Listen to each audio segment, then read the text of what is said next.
Start करें। Energy currency क्या होती है? ये सब जगह हेल्प करेगी, है ना? अब देखो आज हमारी मेटाबॉलिज्म कार्बोहाइड्रेट मेटाबॉलिज्म क्या होता है? जैसे हमने कुछ खाया, बॉडी के अंदर जाएगा, केमिकल रिएक्शन होती है ना? और फिर क्या करते हैं, तो लास्ट में क्या होता है, एटीपी फॉर्म में एनर्जी मिल जाती है। तो आप देखो metabolism is the sum total of the chemical reaction under the living molecule. जो भी रिएक्शन हो रही वो लेने के बारे में बात है। these रिएक्शन में क्या क्या है? अब बात जब मेटाबॉलिज्म की एटीपी की बात है तो एनर्जी तो अपने आप आ गई, है ना? दूसरा क्या है? ग्रोथ है, रिपेयर। भाई किसी भी चीज के लिए रिपेयर, बॉडी में कुछ भी रिपेयर होना है, ग्रोथ होनी है, उसके लिए भी एनर्जी चाहिए। Maintenance of cellular function, cell का फंक्शन होना, इसको मेंटेन करने के लिए भी एनर्जी चाहिए। दूसरी बात है, कह सकते हो मेटाबॉलिज्म तब हमें लगातार जिंदा रहने के लिए भी मेटाबॉलिज्म जरूरी है। Classification of metabolism. अच्छा कैटाबॉलिज्म एनाबॉलिज्म के बारे में क्या जानते हो? सर कैटाबॉलिज्म में एनर्जी जनरेट होती है और एनाबॉलिज्म में मतलब वो हमारे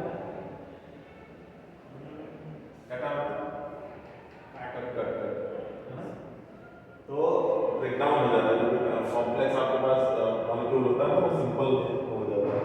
एनाबॉलिक मतलब कह सकते हैं कि हिसाब से इसके लिए वाटर की भी नीड होती है। एनाबॉलिक जो होता है सिंथेसिस, मतलब बस दोनों एक दूसरे का अपोजिट है, मेटाबॉलिज्म और एनाबॉलिज्म। अब इसमें क्या होता है, एनाबॉलिज्म में सिंथेसिस होती है कॉम्प्लेक्स मॉलिक्यूल की, सिंपल से कॉम्प्लेक्स मॉलिक्यूल, और इसमें वाटर की भी नीड होती है। आपने देखा हो जो जिम वाले होते हैं स्टेरॉइड वगैरह यूज करते हैं मसल गेन में, उसमें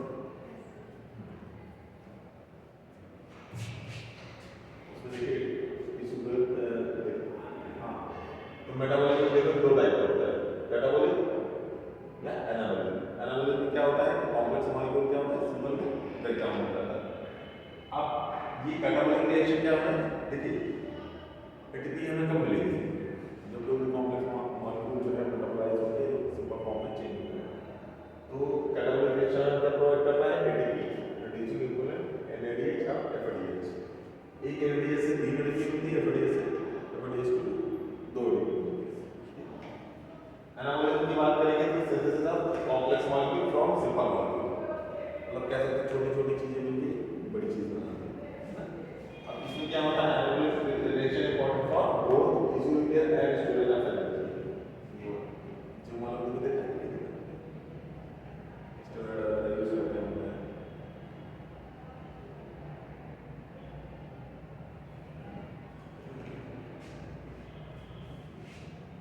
अब रोल क्या होता है,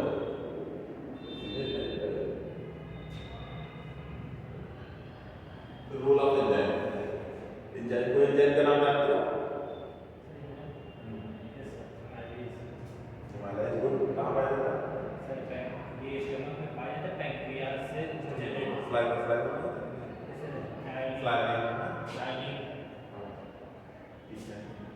जहाँ पर एज लगा हुआ जाता है तो देखो यस एंजाइम्स होते हैं, ठीक है बेटा? ये बायोलॉजिकल कैटलिस्ट होते हैं जो प्रोटीन के बने हुए होते हैं, ये क्या करते हैं, रिएक्शन को फास्ट करते हैं। कैटलिस्ट का काम होता है किसी चीज को इंक्रीज करना। जैसे आप लोग जैसे कोई पढ़ने वाला बच्चा है, अगर उसके संपर्क में आते हैं तो अपन क्या करते हैं, तो क्या करेंगे, कैटलिस्ट का काम करेंगे, पॉजिटिव कैटलिस्ट होता है। अगर कोई घूमने वाला बच्चा है, उसके संपर्क में आने दोस्त है और उनका पढ़ने लगे तो क्या काम किया, नेगेटिव कैटलिस्ट पॉजिटिव की बात कर।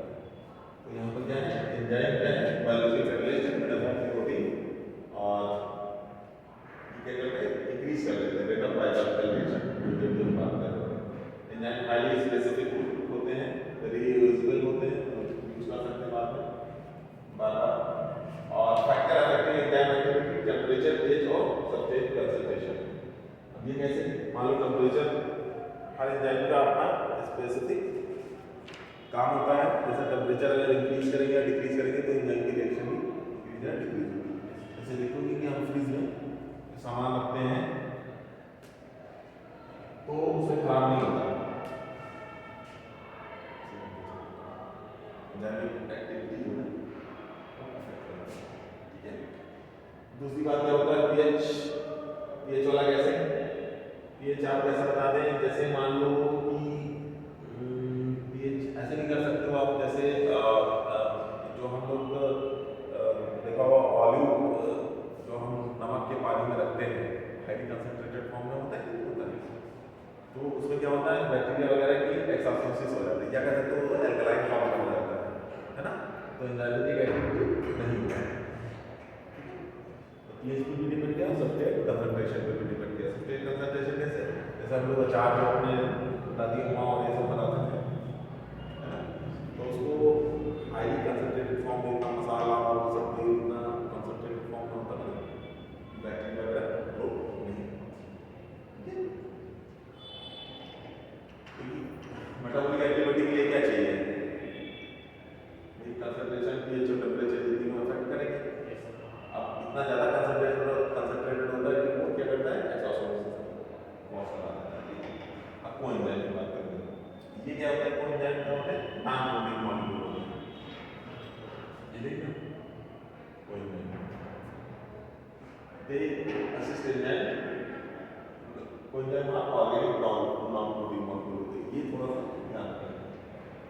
एंजाइम क्या होता है, बायोलॉजिकल कहते हैं वो प्रोटीन, ठीक है, कोएंजाइम होते हैं वो मतलब सहायक है, ठीक है, coenzyme organic non coding molecule, ठीक है, most coenzyme are derived from vitamin, ज़्यादातर जो कोएंजाइम होते हैं वो हमारे विटामिन से ड्राइव होते हैं। अब इसमें देखो एग्जाम्पल क्या क्या है, NAD प्लस एफएडी और कोएंजाइम ए, ठीक है, वो हम बेटा बाद में पढ़ेंगे, तो रिएक्शन आएंगे फिर साइकिल वगैरह वो सब आएगा,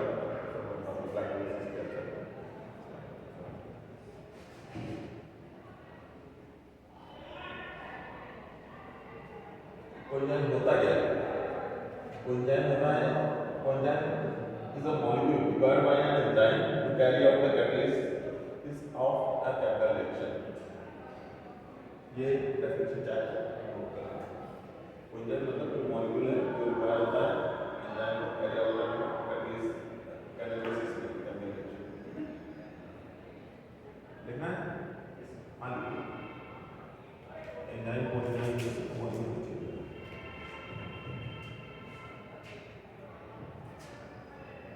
अच्छी है।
ट्रांसफर करता है इलेक्ट्रॉन एक मेटाबॉलिक पाथवे।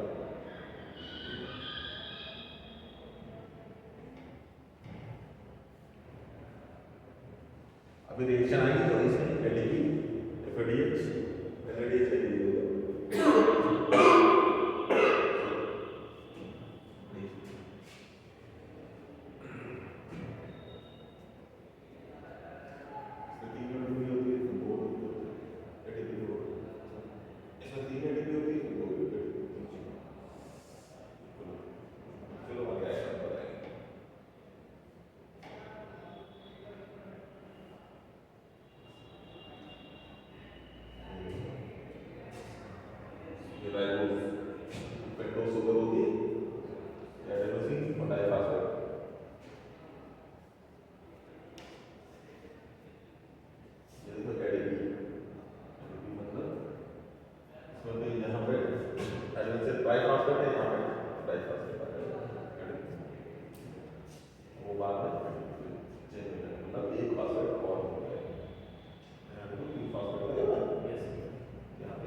हाँ, ये रेगुलेशन ऑफ मेटाबॉलिक पाथवे।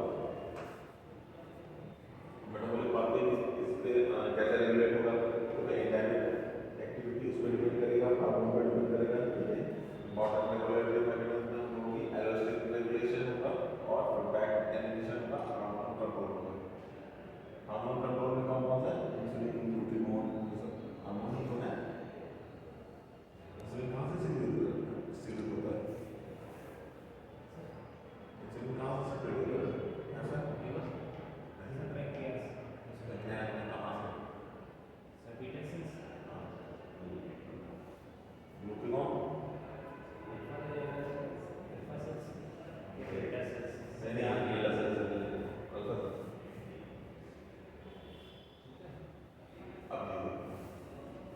ये देखो बेटा पूरी ग्लाइकोलाइसिस है, ग्लाइकोलाइसिस ये प्रोसेस है मेटाबॉलिज्म की लास्ट में एटीपी कैसे जनरेट होती है, ये ग्लाइकोलाइसिस प्रोसेस दिया है।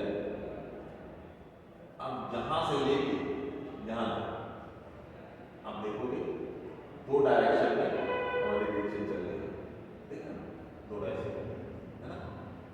अब ग्लूकोज से क्या होता है? ग्लूकोज 6 फास्फेट, ये प्लाज्मा मेम्ब्रेन है, प्लाज्मा मेम्ब्रेन क्रॉस किया ग्लूकोज रिसेप्टर है, यहाँ पे ग्लूकोज से ग्लूकोज 6 फास्फेट में चेंज हुआ, फिर यहाँ पे फ्रक्टोज 6 फास्फेट में चेंज हुआ, F6 का मतलब फ्रक्टोज 6 फास्फेट, फिर वहाँ फ्रक्टोज 1,6 बाइफास्फेट एंजाइम की वजह से फ्रक्टोज 1,6 बाइफास्फेट तो एक फास्फेट ऐड हो गया है, ठीक है। अब यहाँ पर जो है फिर उसके बाद रिएक्शन हुई तो फिर यहाँ पे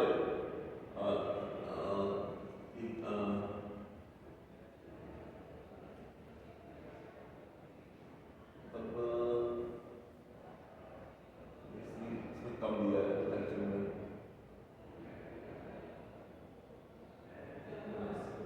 चलो चलिए लास्ट में हम देखेंगे ये पीपी में चेंज हो जाता है, पहले कैसे फॉस्फोइनोल पायरुवेट में चेंज हो जाता है, ठीक है। फिर उसके बाद ये क्या करता है? फिर ये चला जाता है क्रेब साइकिल में चला जाता है, ठीक है। क्रेब साइकिल में देखोगे आप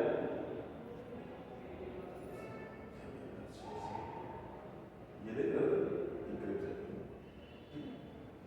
पायरुवेट ये फिर ऑक्सीडेटिव एसिडिक एसिड सिट्रेट फिर ऐसे करके होता है। मैं इसका फार्मूला बता देता हूँ, मतलब एक ही लाइन में आ जाता है आपको नहीं।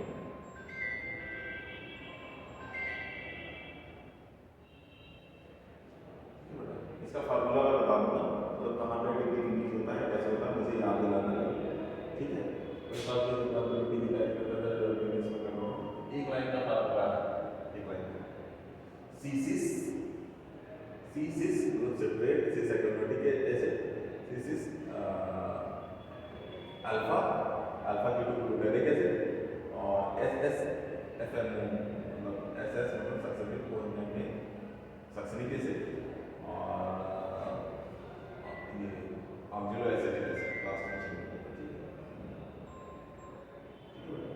बता दूंगा इसमें कहाँ कहाँ मतलब डीएसपी रिलीज होगा, कहाँ एटीपी रिलीज होगा, एक लाइन का फार्मूला है पूरी क्लियर से है, इसमें बहुत कॉम्प्लिकेटेड ना होगा लेकिन याद दिला देना। फिर क्या है कार्बोहाइड्रेट मेटाबॉलिज्म का क्या है? कार्बोहाइड्रेट कोई भी चीज जाएगी, कोई भी खाओगे, प्रोटीन खाओगे, फैट खाओगे, कुछ भी खाओगे, लास्ट में उसको कार्बोहाइड्रेट में ही चेंज होना है, तो हीमोग्लोबिन में जाओगे सीधे प्रोटीन या वैसे उस फॉर्म में सीधे हमारे एब्जॉर्ब नहीं होंगे। देखो carbohydrate are the primary source of energy, major pathway include glycolysis, glycogenesis, glycogenolysis, glyconeogenesis और पीपीपी पाथवे बोलते हैं, पेंटोज फॉस्फेट पाथवे बोलते हैं इसको। अब देखो अब इसमें क्या है, ग्लाइकोलाइसिस जो हमने बताया था ना, ग्लूकोज से पीपी फॉस्फोइनोल पायरुवेट एसिड में चेंज होता है, वो ग्लाइकोलाइसिस थी। ग्लाइकोजेनेसिस मतलब ग्लूकोज से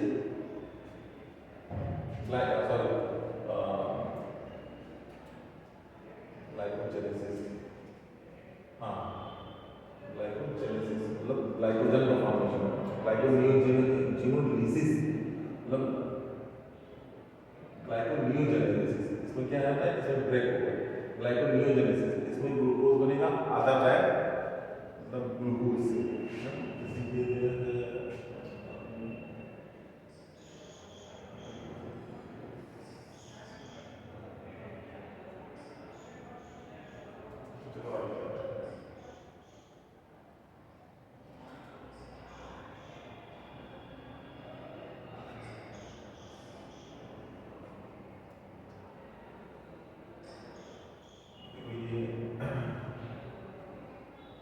digestion absorption and transport of carbohydrate.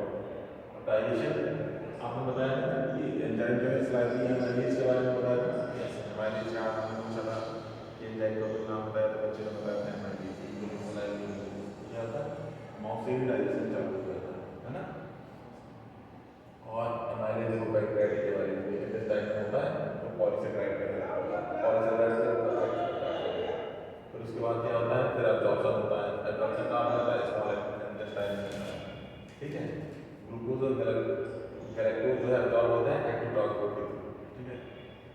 और फिर एब्जॉर्प्शन के बाद में ट्रांसपोर्ट होता है, ट्रांसपोर्ट होते हैं क्या, लीवर में जाएंगे पोर्टल सर्कुलेशन के थ्रू। लीवर क्या होता है, रेगुलेट करता है ब्लड ग्लूकोज लेवल को, इसलिए देखते हो कि ज़्यादा एनर्जी होती है तो फैटी लीवर हो जाएगा।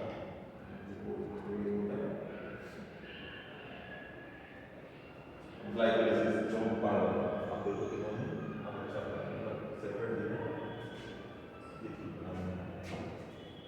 अब देखो इसका फॉर्मूला ग्लाइकोलाइसिस, अब ग्लूकोज है, ग्लूकोज से glucose 6 phosphate, fructose 6 phosphate, fructose 6 phosphate से फिर फ्रक्टोज 1,6 बाइफॉस्फेट। अब देखो यहाँ पर जो रिएक्शन है ये DHA और G3P में ये एक दूसरे में इंटरचेंज हो रहे हैं। अब यहाँ पर सबके दो दो मॉलिक्यूल, ठीक है, ये सबके दो दो मॉलिक्यूल, यहाँ पर पैरिक एसिड के दो मॉलिक्यूल, एक ग्लूकोज से पैरिक एसिड के दो मॉलिक्यूल। एंजाइम वगैरह अगर याद कर पाना तो याद कर लेना, ये मुझे नहीं करना, पूछ सकते हैं आप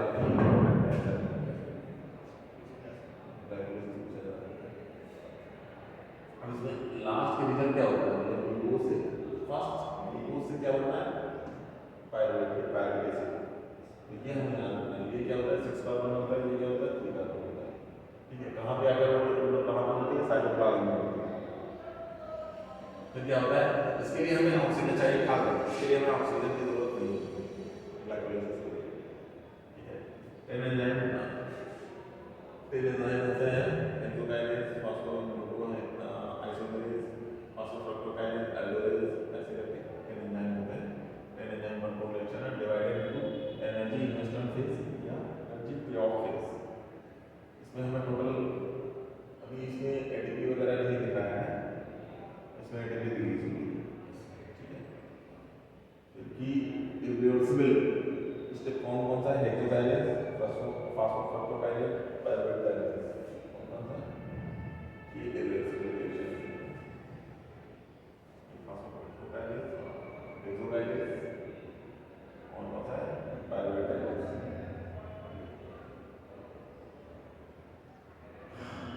एनर्जी यील्ड ऑफ ग्लाइकोलाइसिस, ये कहना चाह रहा है कि हमें टोटल कितनी एनर्जी मतलब प्राप्त होती है उससे ग्लाइकोलाइसिस से। दो मिलती है, दो एनर्जी इसमें हो जाता है, एक एनर्जी इसमें कितनी होती है, 3 यूनिट, 3 यूनिट 6 और 2 8, ये तो 10 यूनिट कर सकता है।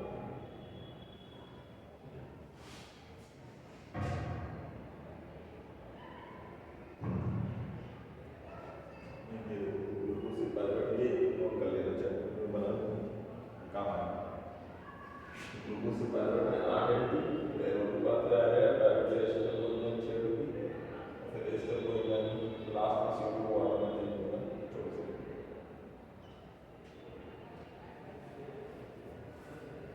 मतलब एक मॉलिक्यूल ग्लूकोज से हमें 8 एटीपी मतलब 38 एटीपी,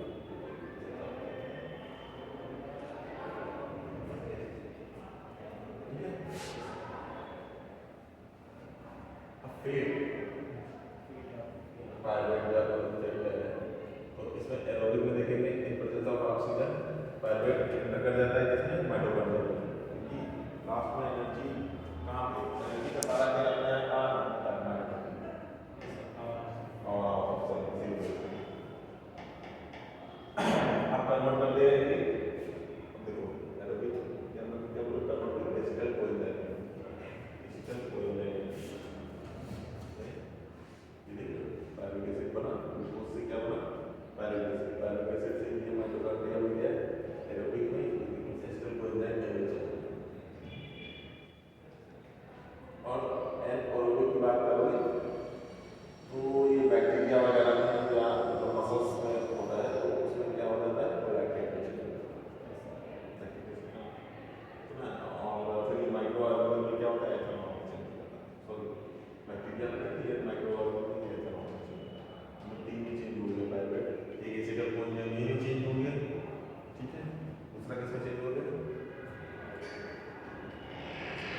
फॉर्म में स्टोर होता है। ये इंसुलिन होता है ना, ग्लाइकोजन को ग्लूकोज में चेंज करता है। इंसुलिन इंसुलिन नहीं, सॉरी, स्टोरेज फॉर्म, स्टोरेज कभी ग्लूकोज का कह सकते हो स्टोरेज फॉर्म होता है, ठीक है। स्टोर कहाँ कहाँ होता है? लीवर में और मसल में, ठीक है। अब इसमें देखिए ग्लाइकोजन के मेटाबॉलिज्म कैसे ग्लूकोज है, ये हम चल रहे हैं यहाँ पे ग्लाइकोलाइसिस में, ठीक। यहाँ पे ग्लूकोज 6 फॉस्फेट था, ग्लूकोज 6 फॉस्फेटेज एंजाइम की वजह से ग्लूकोज में चेंज होने वाला है और ये पायरुवेट लैक्टेट होने पड़ा था एनारोबिक में, ठीक है। यहाँ पे पायरुवेट लैक्टेट में से मूवमेंट एनारोबिक वाला चल रहा है। ग्लाइकोजन के मेटाबॉलिज्म में है ग्लूकोज, देखोगे लास्ट में देखोगे है तो अल्टीमेट फॉर्म ग्लूकोज का है ना, स्टोरेज फॉर्म। तो देखो सेम रिएक्शन ही है, ग्लाइकोजन से ग्लूकोज 1 फॉस्फेट 6 फॉस्फेट, वहाँ पे क्या था ग्लूकोज से ग्लूकोज 6 फॉस्फेट, वैसे कैसे था। अब फिर क्या है ग्लाइकोजेनेसिस और ग्लाइकोजीनोलिसिस। अब इसमें क्या होता है ग्लाइकोजेनेसिस, कोई भी चीज जेनेसिस मतलब क्या है बनने, है ना। इसमें क्या है ग्लाइकोजन, ग्लाइकोजन का देखो सिंथेसिस ऑफ ग्लाइकोजन ग्लाइकोजेनेसिस है। अब उसमें क्या है लिसिस है, ग्लाइकोजीनोलिसिस मतलब उसका टूटना, ब्रेकडाउन ऑफ ग्लाइकोजन। इसमें कोई रखने वाली बात नहीं है, उसके नाम से ही पता कर सकते हैं आप कि ग्लाइकोजेनेसिस में क्या है, ग्लाइकोजेनेसिस में क्या है। तो ग्लाइकोजेनेसिस से ग्लाइकोजन फ्रॉम, इसमें देखोगे जेनेसिस है कि जीनोलिसिस है। लिसिस मतलब तोड़ना होता है, टूटना होता है, जेनेसिस मतलब फॉर्मेशन, ठीक है। और ग्लाइकोजन लगाए तो ग्लाइकोजन का बनना किससे बनता है, ग्लूकोज की दूसरी का storage form, synthesis of glycogen from glucose. अच्छा ये स्टोरेज फॉर्म का लीवर में और मसल्स में फैटी हो जाता है, लीवर में कहते हैं कि कार्बोहाइड्रेट कम हो, कार्बन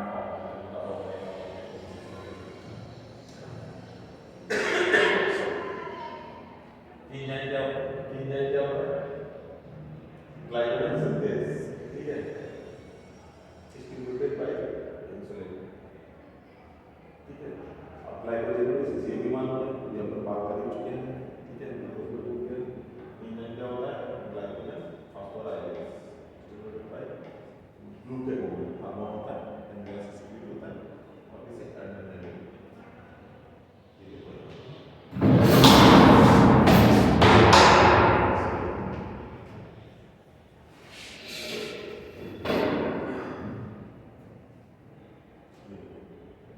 ग्लाइकोजेनेसिस के नाम ग्लूकोज लीवर पे भी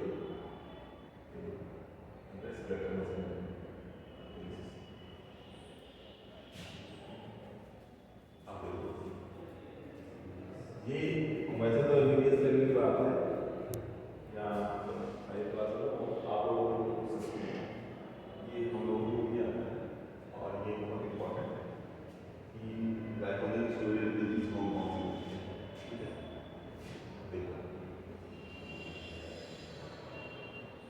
ग्लाइकोजन स्टोरेज डिजीज कैसे होती है, एंजाइम डेफिशिएंसी की वजह से होती है, ठीक है।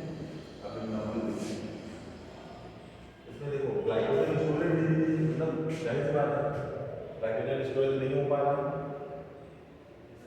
अब कहोगे वो क्यों जरूरी है, इन केस हम स्टार्वेशन में पोजीशन में हैं या खाना नहीं पा रहे तो ग्लाइकोजन से ग्लूकोज में चल रहा है, तो जरूरी चीज़ है। तो अब cause by enzyme deficiency, von विकेट डिजीज है, कॉम्प्लेक्स डिजीज है और led to abnormal glycogen accumulation. मतलब देखो कोई चीज़ नॉर्मल से डेविएट होगी तो एब्नॉर्मल हो जाएगी। एब्नॉर्मल में क्या होगा या तो भाई जितना जरूरी है उससे ज़्यादा स्टोरेज हो जाए या कम हुआ है ना। अब देखो इसमें टाइप फॉर्म होता है, अब वहाँ गिर के क्या आएगा ग्लूकोज 6 फॉस्फेट एंजाइम जो है डिस्टर्ब हो जाएगा, हम लोगों ने पढ़ा था ग्लाइकोलाइसिस, तो ये दिक्कत हो जाएगी।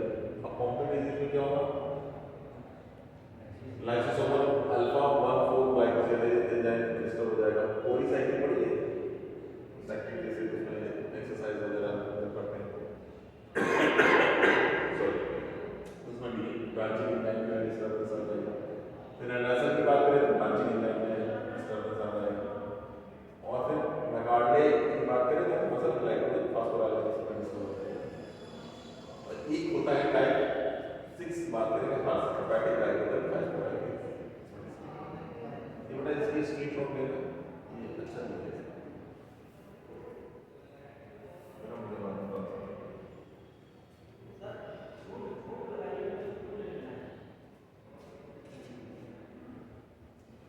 नहीं क्योंकि उससे रिलेटेड एंजाइम क्वेश्चन आते हैं जैसे क्या होता है उसके अंदर वो मुझे नहीं लगता है बताने की जरूरत है क्योंकि फिर बहुत पता चल जाएगा। हम पढ़ेंगे देखो ग्लाइको सॉरी ग्लूकोनियोजेनेसिस। वहाँ ग्लाइको था यहाँ पे क्या है ग्लूकोज में ग्लूको होता है नहीं होता। न्यू मतलब कभी भी होता है, न्यू मतलब नया। एक टर्मिनोलॉजी होता है, कोई किसी नाम बनाया जाता है उसके पीछे कोई रीजन होता है। ग्लूकोज क्या होता है?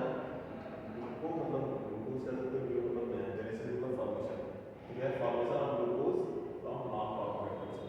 बस ये टर्मिनोलॉजी मतलब कार्बोहाइड्रेट नॉन कार्बोहाइड्रेट ये लिख दिया। ठीक है? फिर सोर्स क्या क्या है? जैसे लैक्टेट, ग्लिसरॉल हो गया, अमीनो एसिड हो गया। अगर smelling liver regulation stimulated by glucagon cortisol और क्या है inhibited by insulin important during fasting. अब जैसे कि हम बात करें ग्लूकोनियोजेनेसिस से तो वो ट्राइग्लिसराइड है, इसमें लाइपोलाइसिस हुआ, ठीक है, तो फैट टूटा, ग्लिसरॉल में चेंज हुआ, ग्लूकोनियोजेनेसिस। इसी ड्रॉबैक में क्या होता है मतलब कुल मिला के कह सकते हो कि हमारे लिए हालांकि स्टार्वेशन वगैरह में हेल्प करेगा। हमारे पास ग्लूकोज अवेलेबल नहीं है तो फिर ये हेल्प करता है, फैट टूटता है, प्रोटीन टूटता है, बाद में जाके ग्लूकोज के फॉर्म में हमें एनर्जी देता है क्योंकि बॉडी के अपनी अपनी फिजियोलॉजी होती है, अपना फंक्शन होता है कि हमें आखिरी तक सर्वाइव करना है इसमें रहते हैं।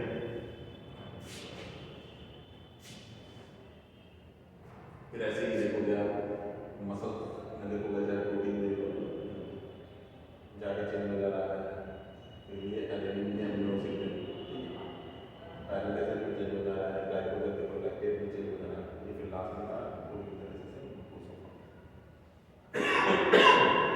ऐसे करके इसको बना सकते हो।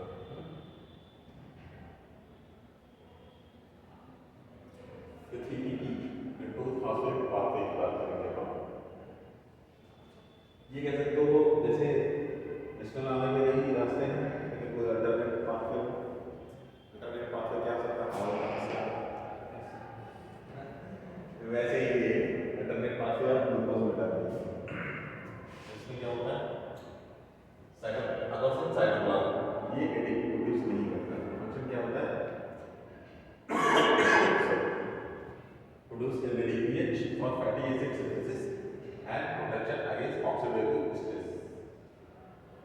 ठीक है, मतलब कह सकते हो जैसे अपन को फ्राइड राइस वगैरह ये सब खाता है फ्री रेडिकल वगैरह जनरेट होते हैं कि नहीं होते हमारी बॉडी को वार्म करते हैं उससे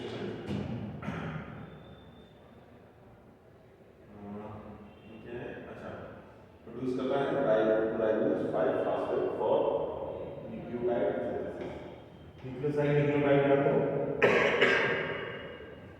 न्यूक्लियोसाइड जानते हो?